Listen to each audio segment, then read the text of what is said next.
Hello friends, welcome to smile talk paramedical channel.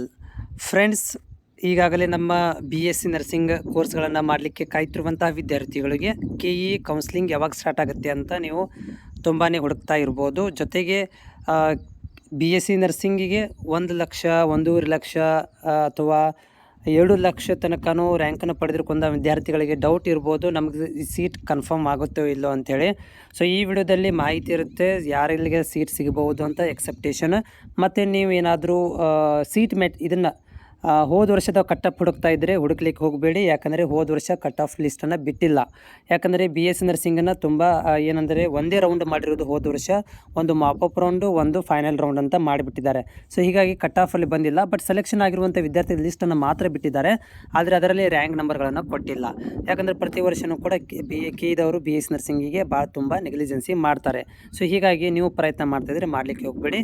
ಆಮೇಲೆ ಅಕ್ಸೆಪ್ಟೇಟೆಡ್ ಯಾವ ರೀತಿಯಾಗಿ ನಾವು ಎಕ್ಸೆಪ್ಟೇಷನ್ ಮಾಡ್ಬೋದು ಅಂತಂದರೆ, ಯಾರು 1,50,000 ರ್ಯಾಂಕ್ ತನಕ ಇದ್ದಾರೆ ಅಂಥ ವಿದ್ಯಾರ್ಥಿಗಳಿಗೆ 100% ಗೌರ್ಮೆಂಟ್ ಮತ್ತು ಪ್ರೈವೇಟ್ ಕಾಲೇಜ್ಗಳಲ್ಲಿ ಸೀಟ್ ಸಿಗುತ್ತೆ. ಯಾಕಂದರೆ ಅಷ್ಟೊಂದು ಸೀಟ್ಗಳು ಇದ್ದಾವೆ.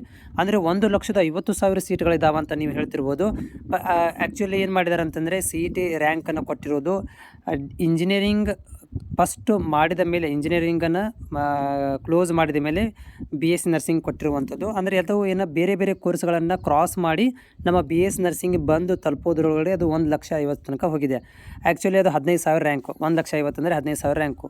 ಸೊ ಪ್ರತಿ ವರ್ಷ ಏನಾಗ್ತಾಯಿತ್ತು, CETಗಿಂತ ಮೊದಲು 16,000 17,000 ರ್ಯಾಂಕ್ ಮ್ಯಾಕ್ಸಿಮಮ್ ಬರ್ತಾಯಿತ್ತು. 20,000 25,000 ಏನಾಗ್ತಾಯಿತ್ತು ಸೀಟ್ಗಳು ಇರ್ತಾಯಿದ್ದು. ಬಟ್ ಈಗ ಏನಾಗಿದೆ ಅಂದರೆ, CET ಬರೆದಾಗಿಂದ ಅದು 1,50,000 1 ಲಕ್ಷ 2 ಲಕ್ಷ ತನಕ ಹೋಗಿದೆ. ಬಟ್ ಪ್ರಾಬ್ಲಮ್ ಇಲ್ಲ.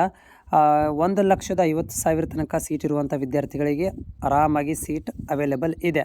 ಅದರಲ್ಲಿ ಇನ್ಕ್ಲೂಡಿಂಗ್ ಮ್ಯಾನೇಜ್ಮೆಂಟ್ ಕೋಟಾ ಮತ್ತು ಗೌರ್ಮೆಂಟ್ ಕೋಟಾ ಎರಡೂ ಇರುತ್ತೆ. ಪ್ರೈವೇಟ್ ಕಾಲೇಜಲ್ಲಿ 2 ಸೀಟ್ ಇದ್ದಾವೆ, ಗೌರ್ಮೆಂಟ್ ಕೋಟಾನೂ ಇದೆ ಮತ್ತು ಪ್ರೈವೇಟ್ ಕೋಟಾನೂ ಇದೆ. ಅದರಲ್ಲಿ 1,50,000 ನಿಯರೆಸ್ಟ್ ಇರುವಂಥ ವಿದ್ಯಾರ್ಥಿಗಳಿಗೆ ಸ್ಪೆಷಲ್ ಕೋಟಾ ಅಂದರೆ ಸ್ಪೆಷಲ್ ಕೆಟಗರಿ ಇದ್ದರೆ ಇನ್ನೂ ತುಂಬ ಒಳ್ಳೆಯದು. ಅವರಿಗೆ ನಿಯರೆಸ್ಟ್ ಬರುತ್ತೆ ಸೀಟನ್ನು ಪಡೆದುಕೊಳ್ಳೋಕ್ಕೆ. ಜೊತೆಗೆ ಅವ್ರಿಗೆ ಟಾಪ್ 20-25 ಕಾಲೇಜುಗಳಲ್ಲಿ ಸೀಟನ್ನು ಕೂಡ ಪಡ್ಕೊಳ್ಬೋದು.